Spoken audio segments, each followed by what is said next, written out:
दुष्ट कंस ने तुरंत उस शिशु वासुदेव को वापस दे दिया। राजा कंस ने कहा बालक अपने घर जाए और सकुशल रहे।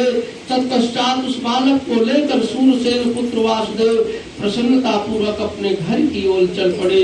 इसके बाद कंस ने भी अपने मंत्रियों से कहा कि मैं शिशु की व्यर्थ ही हत्या क्यों करता, क्योंकि मेरी मृत्यु तो देवकी के 8वें पुत्र से कही गई। अतः देवकी के प्रथम शिशु का वध करके मैं पाप क्यों करूं। तब वहां विद्यमान श्रेष्ठ मंत्रीगण साधु साधु ऐसा कहकर कंस से आज्ञा पाकर अपने अपने घर चले गए। उनके जाने पर मुश्रेष्ठ नारद जी वहां आ गए। उस समय उग्रसेन पुत्र कंस ने श्रद्धा पूर्वक उठकर विधिवत आर्घ्य आदि अर्पण किया और पुनः